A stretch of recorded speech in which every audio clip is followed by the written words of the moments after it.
muchas gracias por, de verdad, una bienvenida súper amable.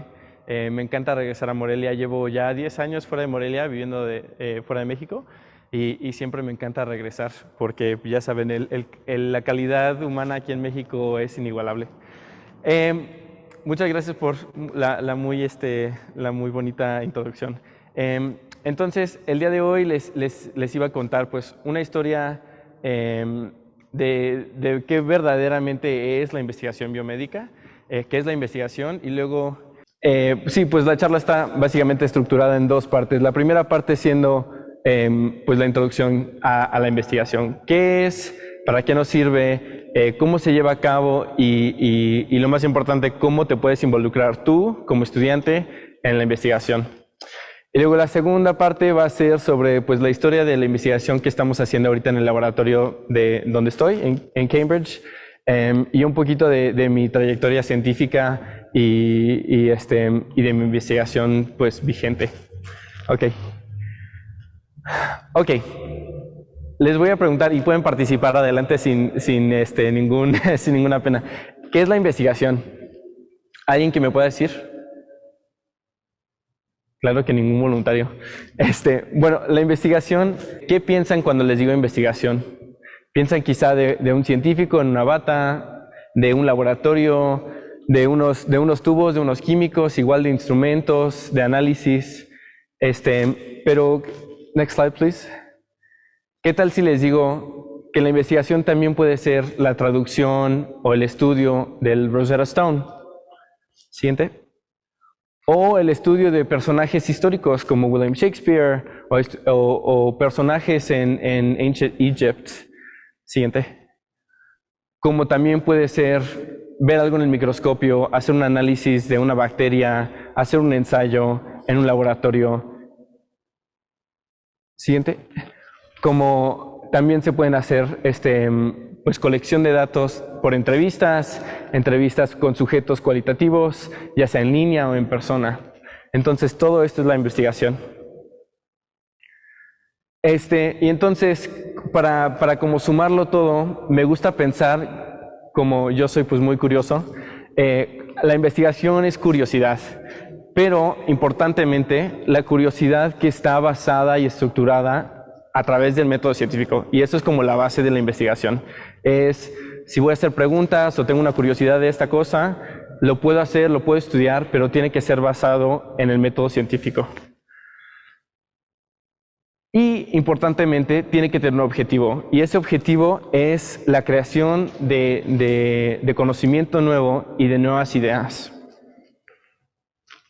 Y ese conocimiento y ese estudio se lleva a cabo o se inicia con una pregunta. Y esa pregunta tiene que ser nacida de ya sea una observación, una curiosidad o un problema. Y hay muchos problemas en nuestra sociedad. Y entonces todos esos problemas pueden llevar pues, guiar a esa curiosidad a crearse una investigación. Y como, por ejemplo, una pregunta o una observación original puede ser ¿cómo se cae esa manzana del árbol?, ¿no? Que famosamente Isaac Newton se supone que preguntó y que llevó a todos los estudios de cálculo y de gravedad. O igualmente un problema, por ejemplo, el problema del cáncer que tantos millones padecen en todo el mundo cada año. ¿Cómo podemos tratar, cómo podemos solucionar el problema del cáncer? Y entonces les quería dar un repaso pues más o menos básico, y esta imagen me gustó muchísimo, sobre qué es el método científico en una forma pues muy básica y muy fácil de entender. Porque el método científico de verdad es muy fácil de entender, nada más se hace complejo, pero la base es muy simple. Y entonces empieza, como dije, en una observación. Si voy a hacer mi jardín o una planta, tengo la curiosidad de cuál es el mejor fertilizante que puedo utilizar para mis plantas para que crezcan lo más bonito. Entonces tengo esa pregunta de ¿qué voy a utilizar? ¿Cuál es la cosa más eficiente? Y luego viene la parte de formar una hipótesis y diseñar un experimento. Voy a probar el fertilizante A o el B o el C. y ver cuál de los tres es el mejor. Y luego viene la parte de la hipótesis. Y la hipótesis básicamente, en una forma pues muy general, es una adivinanza, pero educada. Sé que quizá, no sé, mi primo me recomendó que el fertilizante A es el mejor y no he escuchado nada del C, me lo encontré en el mercado, pero lo voy a probar. Entonces, haces la hipótesis de que, bueno, yo pienso que el fertilizante A es el mejor. Luego haces el experimento donde comparas más o menos igual el fertilizante A contra el B, contra el C, y ves cuál va a crecer mejor, pues hacer varias métricas y todo eso, pero básicamente cuál crece mejor y cuál crece más rápido.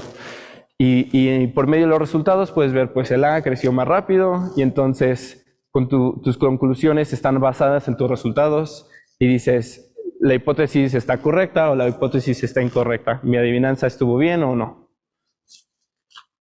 Y entonces, en una forma pues más avanzada y más concreta, el método científico no ha cambiado, pero en práctica se lleva un poco diferente.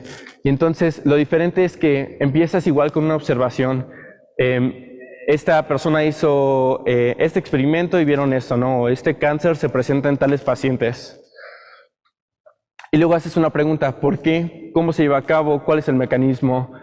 Y ahí es cuando empieza lo más padre y lo que más me gusta a mí, que es los experimentos.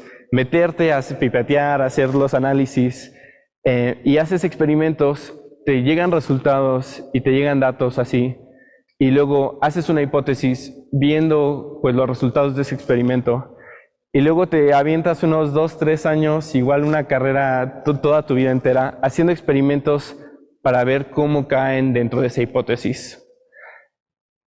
Y luego, después de tantos años de andar ahí metido en el laboratorio, las tardes, las noches, te llegan resultados, te llegan datos, haces tus análisis y luego escribes conclusiones. Pero luego, ¿qué pasa? ¿Se acaba ahí la historia? Como les conté antes, el objetivo primordial de la investigación es la creación de conocimiento nuevo, de ideas nuevas. Pero ¿cómo se va a hacer ese conocimiento si no lo compartes con el mundo? Y entonces esa es la parte clave que ha cambiado en los últimos varios años. Es publicar el estudio. Y publicar el estudio significa, traes todos tus datos, todos tus análisis, todas tus conclusiones, las escribes y las publicas en una revista de investigación. Y entonces acabamos con un pensamiento empezando de la investigación es una curiosidad, a una estructura de método científico, en un sistema donde acabamos con la investigación siendo un ciclo de preguntas y respuestas. Haces preguntas, te llegan respuestas y de ahí te basas y haces más preguntas y así se avanza el conocimiento de todo el mundo por siglos que llevamos. Y entonces, para platicarles un poco más de la investigación biomédica, que es lo que hago yo, y que igual tienen ustedes curiosidad por ser médicos, por ser nutriólogos o lo que sea. Me metí a esta página del NIH, National Institutes of Health, que son el Sistema Nacional de la Salud, el Instituto Nacional de la Salud en Estados Unidos, que es uno de los financiadores más grandes del mundo. Dan billones de dólares al año a investigaciones de Estados Unidos. Y entonces me metí para ver qué tipo de proyectos están interesados en llevar a cabo, en desarrollar. Y la verdad es que la investigación biomédica tiene un rango muy avanzado y muy grande, viendo de enfermedades neurodegenerativas, a cáncer, a vacunas, a detección de enfermedades como Alzheimer's, cáncer de próstata, diagnosis, todo ese tipo de cosas. Entonces es pues abarca mucho campo, pero todo tiene que básicamente llevarte al objetivo de un tratamiento que ayude a pacientes, que nos ayude a curar personas. Entonces, lo más padre para mí es pues, a lo que vengo básicamente es cómo puedo ayudarlos a ustedes a integrarse a una historia de investigación. ¿Cómo puedes llegar tú de aquí, de Morelia, como estaba yo en su lugar? ¿Cómo puedes llegar a ser investigador a nivel internacional. Entonces les quería contar un poquito de mi historia con una foto más o menos que me da un poquito de pena, pero esta es una foto que tomé en la UBAC, en el laboratorio de química, y desde el principio yo tenía una fascinación por la química, por la biología, desde la secundaria, y cuando entré a la UBAC tuve oportunidades de desarrollar esa pasión y esa curiosidad en laboratorios de aquí, pero también en cirugías y en la clínica con varios amigos. Y como nos dijo la doctora, me fui a acabar la prepa en Estados Unidos, de donde originalmente soy. Y fue ahí que usé esa curiosidad y ese gusto por la investigación para poder meterme a varias universidades para hacer investigación. Y empezó, la verdad, la historia con un verano de investigación. Solicité entrada en esta universidad UCSF, que es Universidad de California, en San Francisco, y me aceptaron, no sé por qué, pero me aceptaron, y fue ahí mi primer verano de 8 semanas donde aprendí cómo se hace un experimento, cómo se hacen las ideas y de verdad cómo se lleva a cabo una investigación. No nada más es hacer un experimento, pero es hacer una serie muy larga y luego conclusiones y luego fallas y todo eso, y es donde me enamoré de investigación. Y entonces seguí haciendo eso por varios años durante la universidad en Nueva York, donde saqué mi licenciatura. Seguí mi investigación allá, claro, en varios proyectos, en varios laboratorios, para ver qué me gusta, qué no me gusta. Me gustan ese tipo de proyectos, ese tipo no me gustan. Y tuve el gusto también de acabar en Sudáfrica en una investigación como clínica de VIH, que me encantó. Y luego, de casualidad, acabé en el Reino Unido, donde me ofrecieron un trabajo en el laboratorio de Adrian Liston, donde empecé mi primer año de investigación pues seguido en el tema de la inmunología a linfocitos T. Y fue lo más padre. Y después de un año de estar trabajando, me ofrecieron un lugar para un doctorado directo ahí. Y eso me llevó a esta profesora, que es una eminencia totalmente, la profesora Mana Clatworthy, que es una nefróloga, estudia riñones y además es investigadora y tiene su doctorado. Este es el laboratorio, en el departamento de medicina, pero en un instituto que se llama el LMB, que es Laboratorio de Biología Molecular. Han ganado 13 premios Nobel en ese instituto, y de repente ves por ahí un premio Nobel ahí sentado tomándose un café y es muy bonito.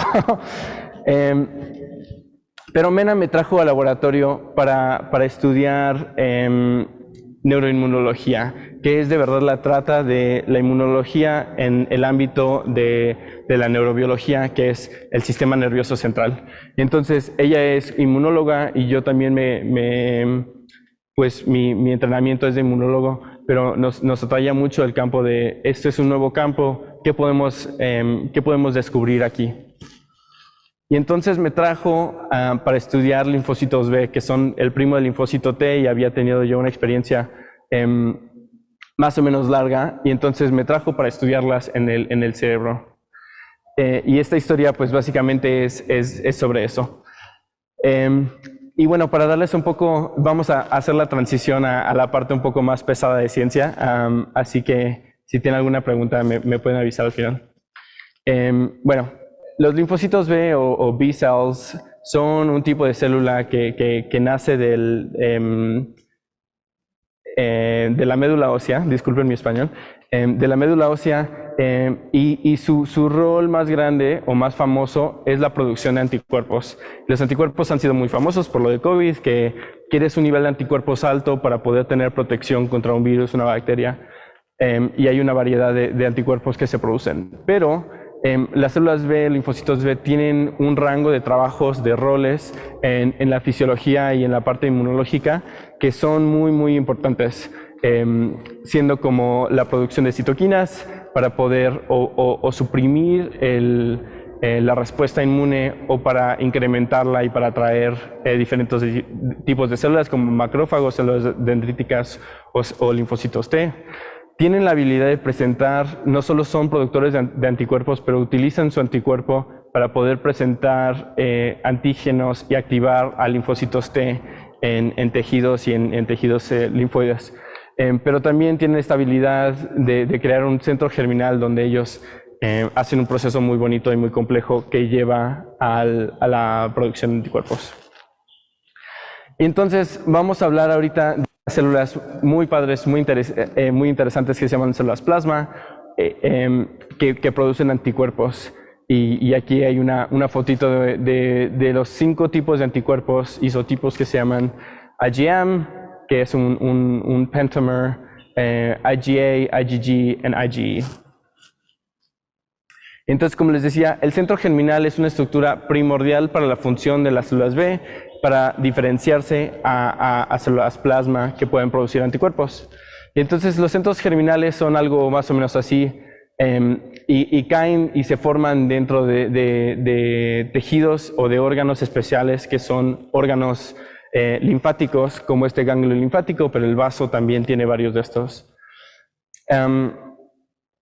Y entonces, dentro de aquí, de esta estructura, hay células B que se llaman germinal center B cells, que son células B de centro germinal.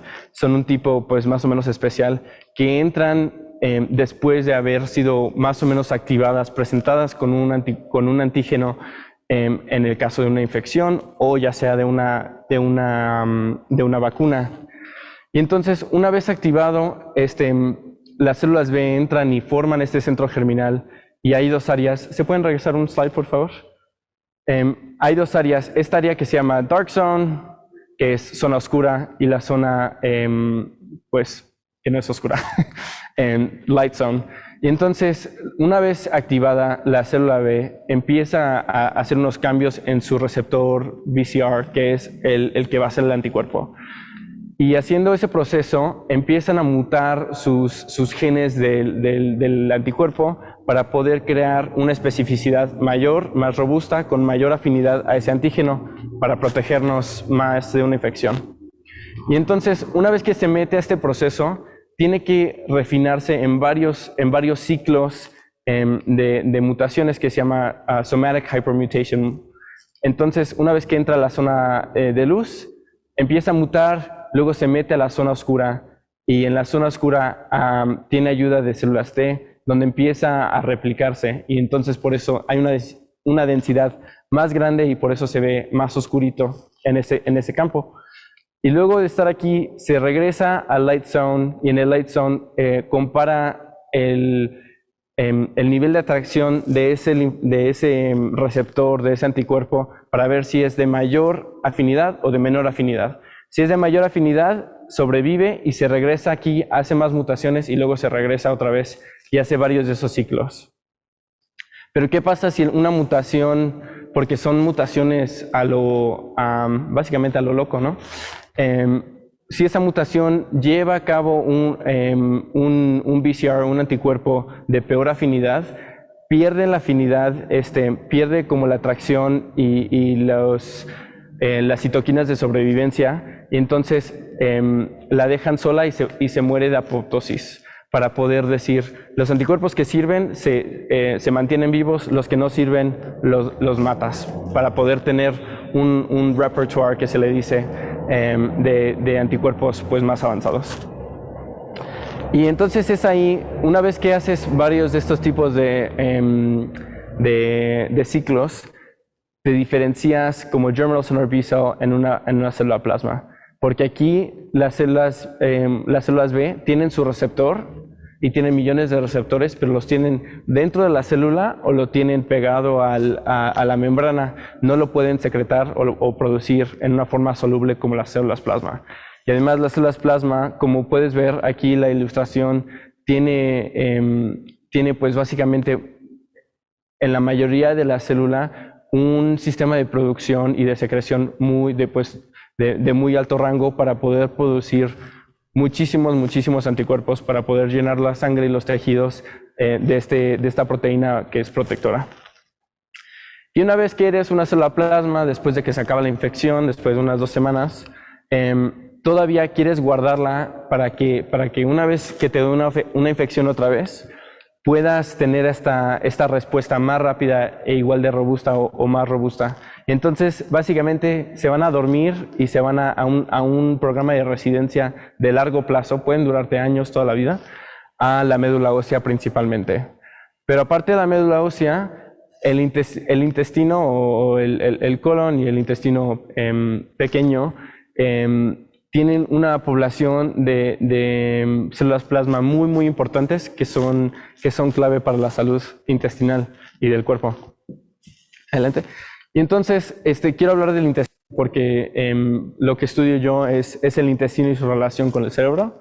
Entonces, el intestino, ya sabemos, tiene una flora intestinal muy importante y es una relación inmunológica muy interesante, muy especial, una de tolerancia que se le dice, o immune tolerance, que está aquí.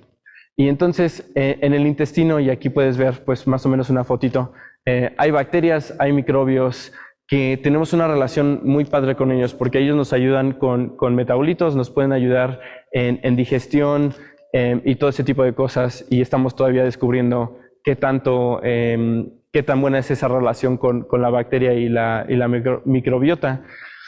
Pero aquí abajo, en la lámina propia del intestino, y puedes ver aquí el epitelio aquí y la parte de la mucosa que previenen que entren estos microbios al cuerpo para causar una infección. Lo padre de esta relación es que estamos en como un balance de que no hay cero nivel de bacteria porque la necesitamos, pero tampoco dejamos que las bacterias entren al cuerpo y causen infección. Y esto se le llaman commensal microbiome. Entonces, aquí el sistema inmunológico del intestino es muy padre, muy interesante. Tienen todos los tipos de células inmunes para protección, para regulación del epitelio y todo ese tipo de cosas. Pero más importante que nada son las células plasma, y hay varios tipos, pero las más prevalentes son estas plasma cells que son IgA, que es inmunoglobulina A. Y IgA está presente en el intestino más que nada. También hay varias partes del cuerpo donde lo tienen, pero lo más padre es su interacción aquí en el intestino. Secretan o producen estos dimers, que son dos moléculas de IgA que están fusionadas con este linker, y luego de dentro del cuerpo pueden pasar al lumen del intestino, donde pueden tener esta interacción con la microbiota. Y lo que hacen aquí es básicamente controlan ellos como un director de orquesta, controlan el tipo de microbiota que existe. Así que pueden decir, las más peligrosas las podemos ozonizar y las podemos neutralizar para que no puedan causar ningún daño, pero igual siguen viviendo y pueden tener su simbiosis con el cuerpo humano. Y entonces, regresando a la plática del intestino y su conexión al cerebro, hay una imagen muy padre de este artículo de revisión de Moraes en el 2021, donde platican sobre todo lo que sabemos de la conexión del intestino con el cerebro. Y entonces, más que nada, la investigación ha sido de parte de los microbios, de los metabolitos, igual de las citoquinas inmunológicas que se llevan a cabo en procesos aquí de tolerancia y de recepción o prevención de una inflamación. Pero sabiendo todo eso, lo que no sabemos es si células inmunes pueden ser traficadas del intestino para llegar a dar una protección en el cerebro, en el sistema nervioso central. Y entonces eso nos lleva a las meninges. Y las meninges son un tejido más o menos olvidado.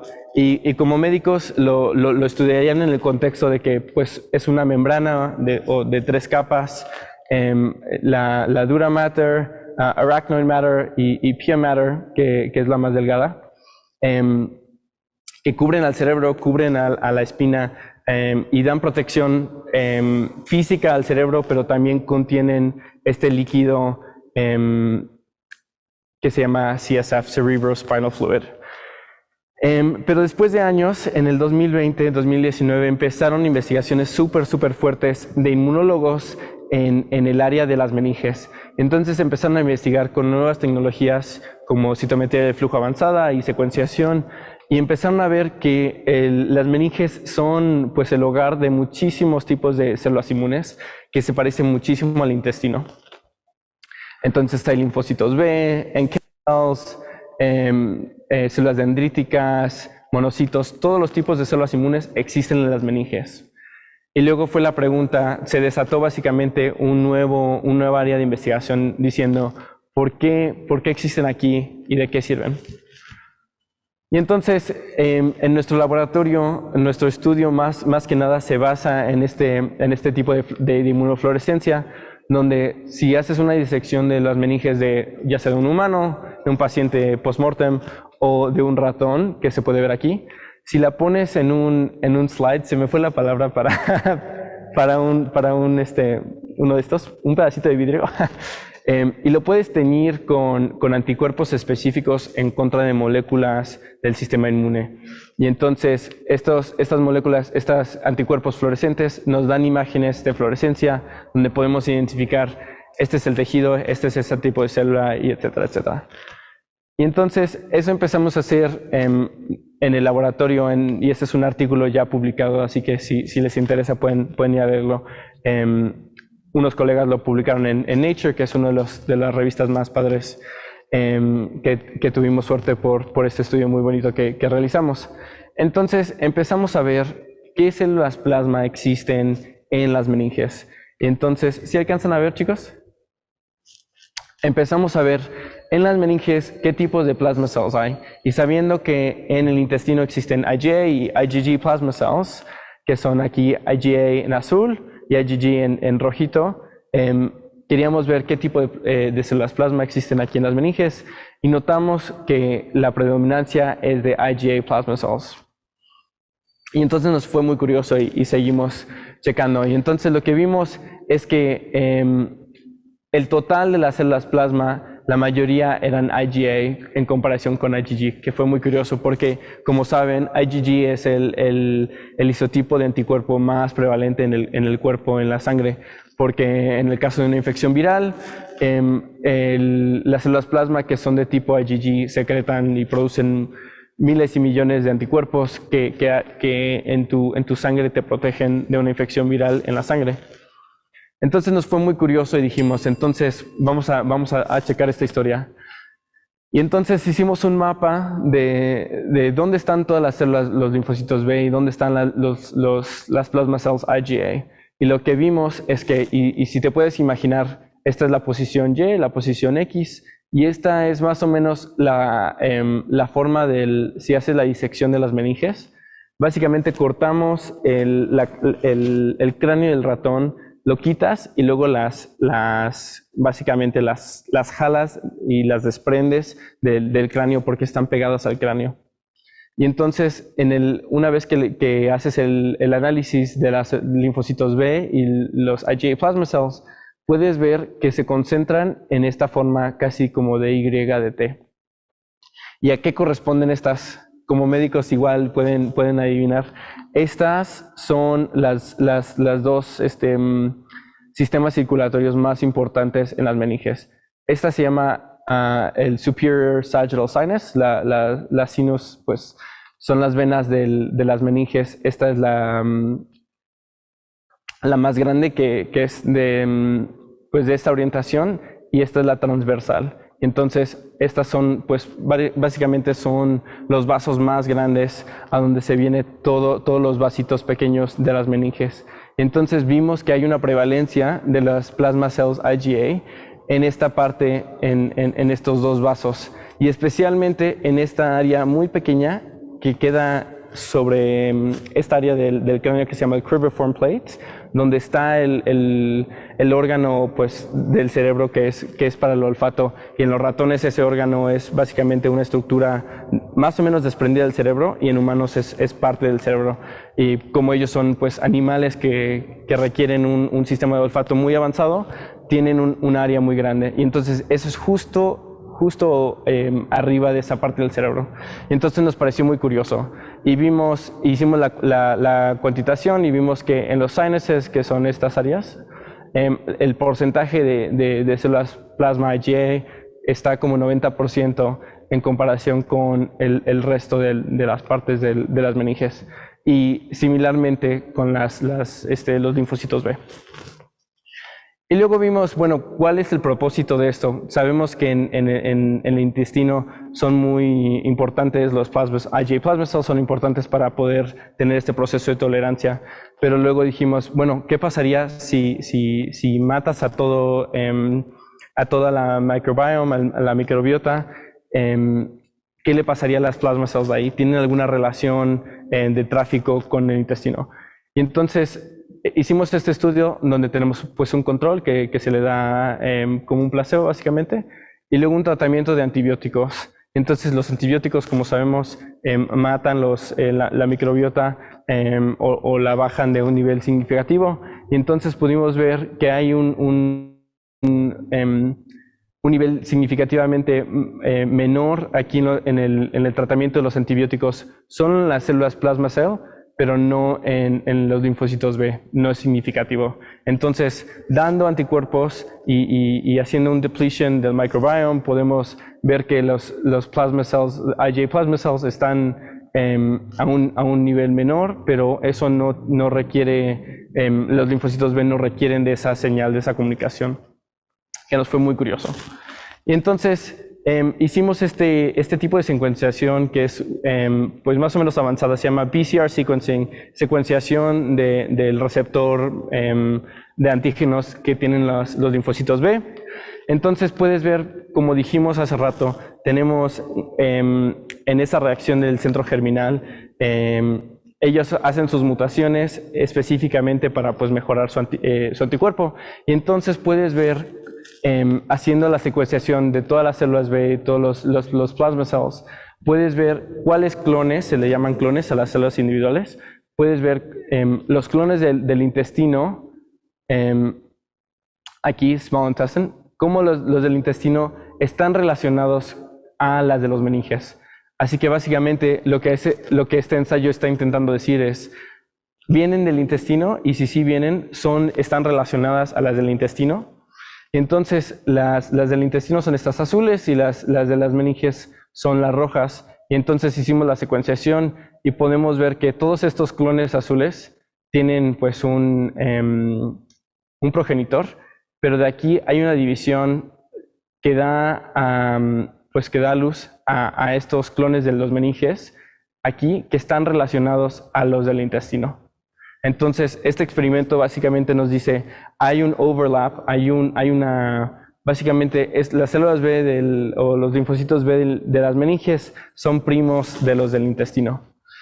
Y se puede ver en esta cuantitación aquí que hay 5.905 clones que secuenciamos en el intestino del SPF, es un pues, ratón de laboratorio normal, y con las meninges aquí, y tienen el overlap de 20% en homeostasis, pero eso cambia y incrementa en una infección, pero eso no lo voy a mostrar el día de hoy. Y entonces, sabiendo que vienen del intestino y sabiendo el rol del IgA plasma cells en controlar pues la entrada de la microbiota al cuerpo, dijimos, ¿tienen algún propósito en ayudarnos a controlar una infección? Porque en el cerebro ya sabemos, si entra una bacteria al cerebro, puede darte una infección muy dura y puedes llegar a morir. Entonces sería pues muy lógico que tener un sistema de células plasma que puedan controlar ese tipo de infección. Digamos, si te da una colitis y entran unas bacterias al cuerpo, llegan a la sangre, pueden entrar al cerebro y entonces hay que tener un sistema para prevenir eso. Entonces hicimos un experimento donde hicimos un depletion, quitamos todas las células plasma de las meninges y lo usamos haciendo este gel especial. Entonces, usando este gel podemos ya sea dar un control o dar un tratamiento. Y si damos un tratamiento, podemos ver que y damos una infección de Candida albicans, que puede dar una infección directamente en la sangre. Dando la misma infección, podemos ver que en el caso de si haces un depletion de IgA plasma cells en las meninges, puedes ver que hay una infección mucho más grave de Candida albicans en comparación con el control. El control está muy bien, bueno, no se ve casi ningún tipo de Candida y puedes ver la sobrevivencia de los animales que tienen su repertoire de IgA plasma cells normal, sobreviven mucho mejor a los que no tienen esa defensa. Entonces, en conclusión, básicamente vimos que existen estas células plasma en las meninges que viven aquí alrededor, al lado de los sinuses, y su trabajo aquí es básicamente sentarte aquí al lado y en caso de un microbio poder controlar o neutralizarlo a través de la producción de anticuerpos de tipo IgA. Entonces, para concluir el día de hoy, nada más quería decirles cómo te puedes involucrar tú en este tipo de proyectos de investigación, que para mí fue lo que pues, propulsó toda mi carrera. Entonces puse pues básicamente las cosas que a mí me sirvieron mucho, que tú puedes hacer, que es muy fácil. Puedes ir a tu universidad local que tiene investigación, con tu profesor y decirle, en tu misma escuela también decirle, yo quiero hacer investigación, ¿cómo me meto? Si ellos tienen un laboratorio, en el caso de muchos de los maestros que tienen aquí, que hicieron investigación, tienen doctorado, ellos pueden conectarlos con este tipo de cosas. Puedes mandar correos a profesores en otra universidad, ya sea en la UNAM, en otro país, y decirle, me encanta tu investigación, quiero unirme a tu laboratorio, dame un trabajo. Literalmente yo hice eso, así llegué a Bélgica, así llegué a Cambridge, nada más mandando correos, y los 20 que te rechazan, pues te rechazaron, pero el uno que te aceptó te hace la carrera. Y fue lo que me cambió la vida a mí. Y pueden encontrar una posición, una vez que acaben pues, con su licenciatura, pueden encontrar una posición como asistente de laboratorio, lavando trastes en un laboratorio, haciendo cultivos, cosas simples, y de ahí te agarras y esa experiencia es la que te va a propulsar y a llevar al siguiente nivel. La forma más fácil para meterte a la investigación también puede ser obteniendo una maestría, ya sea aquí o en el extranjero. Y muchas de las becas del CONACYT y COSYT te pueden apoyar, porque yo no tenía dinero para pagar un doctorado o una maestría, pero las becas son las que te ayudan. Pero lo más importante es, hay tipos de maestrías que son 100% de proyecto de investigación, y estas son las más padres, en vez de estar llevando clases. Y luego, lo más importante es solicita y solicita y solicita becas, y las que no te den, pues no te dan, y ya a la siguiente y a la siguiente. Yo solicité como unas 10 becas para entrar a Cambridge, y la única que me llevó, pues me llevó, y ahí estoy. Así que nada más ocupas que un sí, porque todos los nos se te van a olvidar. Y al final nada más quiero agradecer a varias personas, a ustedes miembros de la UAC por venir, pero a amigos en el laboratorio, al CONACYT por darme mi beca que me cambió la vida, y al Cambridge Trust también que me dieron una beca para estudiar. Y estas tres personas, mis amigos de toda la vida aquí del laboratorio, que juntos en equipo hacemos cada experimento, nos quedamos hasta las 2 de la mañana, 4 de la mañana juntos en el citómetro, haciendo análisis, haciendo experimentos, y es lo más padre, es conocer gente y trabajar juntos. Y gracias por su atención.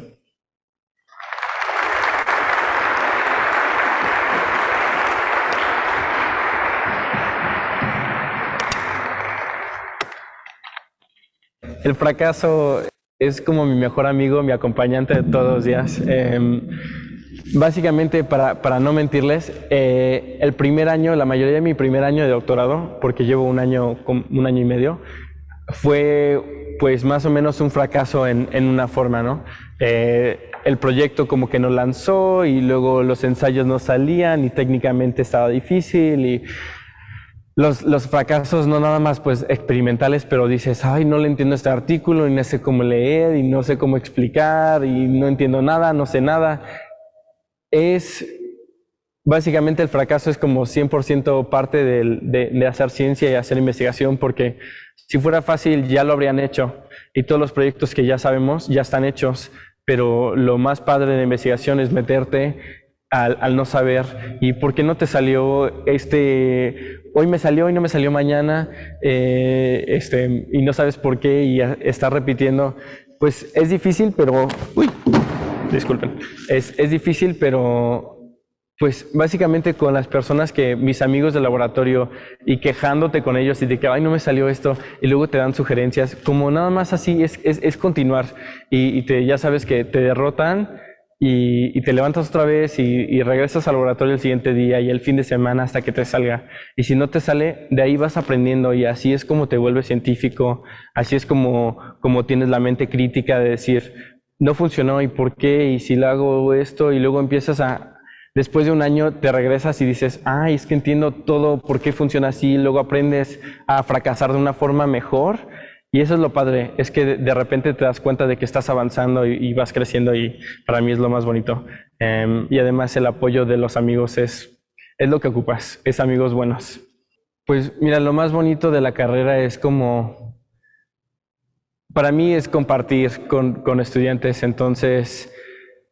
Pues es un sentimiento muy bonito, ¿no? Porque la mayoría del tiempo como científico te la pasas sufriendo porque no salen las cosas, y luego cuando sale es la cosa más bonita del mundo, así de que literalmente ese experimento, ese dato, ese resultado que le presentas a tu jefe, y es así de que sí salió esta vez, y es lo más bonito. Y entonces, pero son como cosas así de que cuando te sientas y reflexionas, es lo más padre para mí.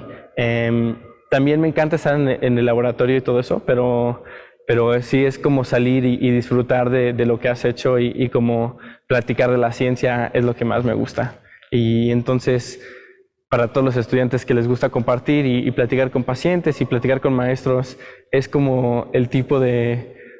Pues bueno, pues así era yo y así sigo siendo, y es como el tipo de carrera que es muy...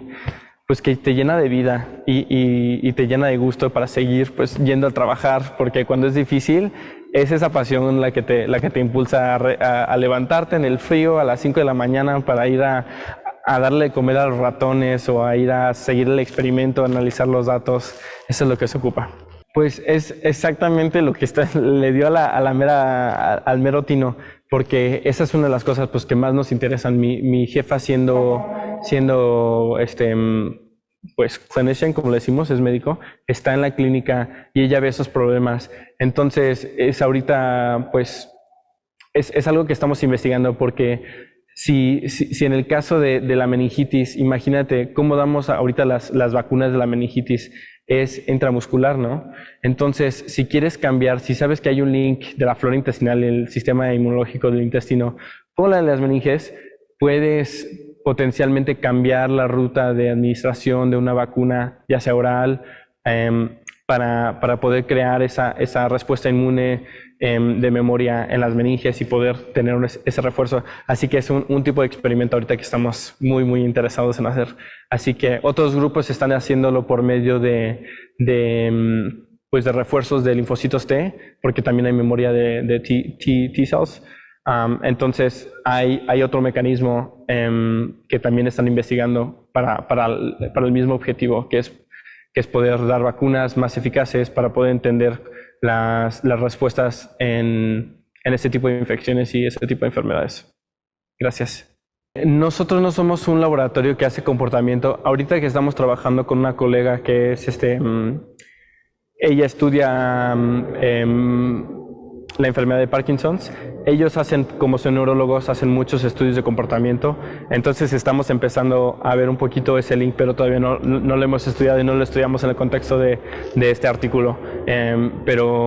Pero sí, es algo que pues interesa. Pero en homeostasis, obviamente, pues el comportamiento es normal. Lo que a mí más me interesa es, obviamente, el ratón de laboratorio tiene una flora intestinal mucho más limpia, porque nunca ha tenido infección, no tienen pues la diversidad ni el tamaño de sistema inmune celular como lo tenemos los humanos, porque obvio si te vas a las carnitas y te enfermas, pues ahí tienes resistencia, cada vez que tienes una respuesta inmune eso se va acumulando, y los ratones básicamente tienen uno, pero no están en un ambiente muy estéril. Entonces estaría muy interesante pues comparar ese tipo de sistemas para ver cómo se comportan. Si haces un trasplante fecal de un animal sucio a un animal limpio, ¿qué le pasa al comportamiento? ¿Aprenden mejor? ¿Tienen son más calmados, son más agresivos. Ese tipo de cosas es muy interesante porque obviamente las citoquinas que están directamente en las meninges pueden afectar al comportamiento cerebral, al desarrollo. Igual se desarrollan de una forma diferente, pero todo eso no lo hemos investigado, pero es muy interesante. Muy, muy buena pregunta y me alegra mucho porque se me iba a olvidar a comentarlo. Pero los médicos que tienen un doctorado también en inmunología, lo que sea, tienen las fundaciones más fuertes para hacer investigación.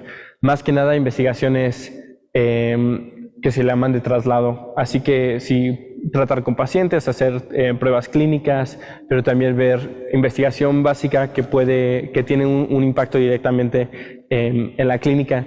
Los médicos, obviamente, pues tú sabes de enfermedades de todo tipo, sabes de defensas, sabes de todo tipo de epidemiología, ¿no? El entrenamiento como médico es muy diferente al entrenamiento como científico básico. Y entonces te puedes imaginar que tener un poder de hacer las dos cosas, pues te desatas, ¿no? Puedes hacer lo que sea. Y mi jefa como médico, ella puede decir, yo puedo hacer investigación básica, que es lo que hacemos porque esto es muy básico.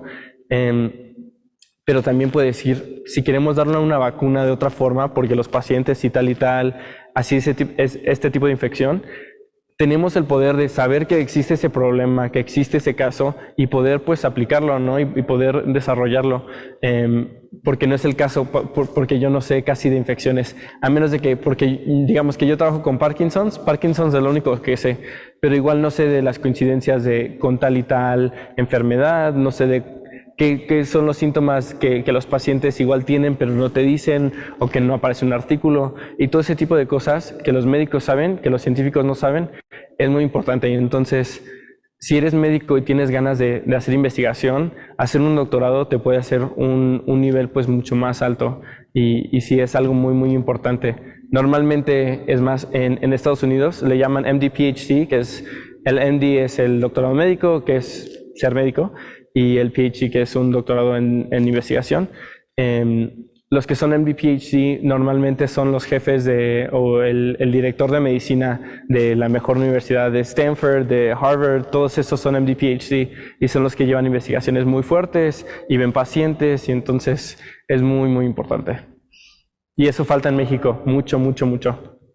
No lo sé, es muy buena pregunta. Nosotros, como somos biólogos, no le entramos mucho a la química, pero yo como pues fui químico, me parece una cosa pues muy importante, pero esto sería ya más a nivel estructural, que es pues toda una rama, ¿no? Completamente diferente, que nosotros no tratamos. Tenemos al lado, pues estando en el LMB, que es como la casa de la estructura, y ahí se hacen pues mucho de ese tipo de estudios. Sería muy importante ver ese tipo de cosas. En una forma pues un poco más cruda, se puede hacer un análisis que se llama pues un ELISpot, donde tomas, no sé, varios tipos de bacterias y puedes ver, puedes analizar los epítopes, su especificidad y su reactividad y todo ese tipo de cosas. Y análisis también más químicos, como dice, de qué afinidad tienen para la misma, para tal y tal molécula. Pero no lo hemos hecho, y sí estaría muy interesante para hacer, pero yo creo que no tenemos expertise en este tipo de cosas, y se llevaría a cabo, yo creo que por una colaboración, o sería otro laboratorio enteramente. Muy buena pregunta, y la verdad es muy fácil. No, es que yo no conozco el sistema aquí en México, pero creo que la teoría es la misma. Ustedes como médicos es un poco difícil porque allá se puede interrumpir tus estudios, puedes hacer dos. A la mitad de tu carrera puedes decir, voy a hacer un doctorado, y lo haces, y luego te regresas y acabas medicina o acabas lo que sea que estés estudiando. Pero lo que yo haría sería lo que estaba escribiendo antes, que es nada más métete en tu computadora y dices, pues aquí está la UNAM, aquí está la Michoacana. ¿Quién está haciendo investigación? ¿Qué investigación me gusta? Si no sé qué me gusta, pues qué me parece más o menos interesante. Platica con tus maestros de aquí de la UBAC. Diles, oye, ¿tú conoces a alguien que hace, no sé, a mí me gusta la micro? ¿Tienes algún amigo, algún contacto? Y una vez que hagas ese como googleo una tarde de estar haciendo eso, manda correos y manda correos. O sea, yo mandé literalmente docenas y docenas de correos en mi carrera para decir, oye, me das trabajo, oye, me interesa esto, tienes una posición en tu laboratorio, literalmente me meto a lavar trastes, hago lo que sea, para tener tú esta entrada y luego estando ahí es cuando te puedes desatar y luego subir niveles y empezar a hacer tus experimentos y todo ese tipo de cosas. Así que les sugiero de verdad nada más, busca en Google, manda mensajes y así se llega. Preguntando se llega a Roma, ¿no? Pues hay dos caminos. Si puedes pausar y decir, me espero, y lanzarte a la investigación, que sería pues algo arriesgado, pero pues arriesgando se gana. O podrías decir, pues me aviento medicina, acabo, y una vez acabando mi residencia, me voy a hacer una estancia en el extranjero de investigación. O porque es que si te quieres hacer investigación pues de un nivel pues más o menos alto y estar de verdad pensando en ese tipo de problemas, porque ocupas más que nada, no es nada más estar haciendo experimentos que te digan, porque eso pues cualquiera lo puede hacer, pero lo de estar pensando en problemas y cómo es la mejor manera, cuál es el mejor método para contestar esta pregunta de investigación que tengo. Todo ese tiempo para pensar, pues requiere muchas horas y muchos días, muchas semanas, hasta años, literal. Me la paso pensando en los problemas del laboratorio. Eso se requiere pues un tiempo completo y se me hace muy difícil estar haciéndolo en las tardes, y especialmente si estás viendo pacientes todo el día en el IMSS o donde trabajes. Es difícil hacer las dos. Claro que te puedes involucrar y leer artículos y igual meterte de tiempo pues más o menos completo de part-time, pero una experiencia para ver si te encanta de verdad es hacerlo unos 5 meses en un verano, aventarte todos los días y estar yendo al laboratorio y en las tardes y en las noches cuando te toque. Eso es cuando de verdad te das cuenta si sí me gusta o no es para mí. Entonces es como decisión personal para cada quien. Si tienes la capacidad o tienes el dinero y puedes hacerlo o puedes conseguir beca, yo digo pues si te gusta lánzate, y si fracasas pues igual lo intentas otra vez o puedes regresar a medicina. Hay muchos métodos, pero nada más es como tú mismo decir cuáles son mis objetivos, cuál es mi pasión, de verdad quiero hacer esta cosa de medicina o igual y me meto a investigación médica o acabo medicina y luego me regreso y hago investigación. Es cuestión personal para mí, porque yo estaba en esa cúspide de me voy a medicina o me voy a investigación, y la investigación fue lo que elegí.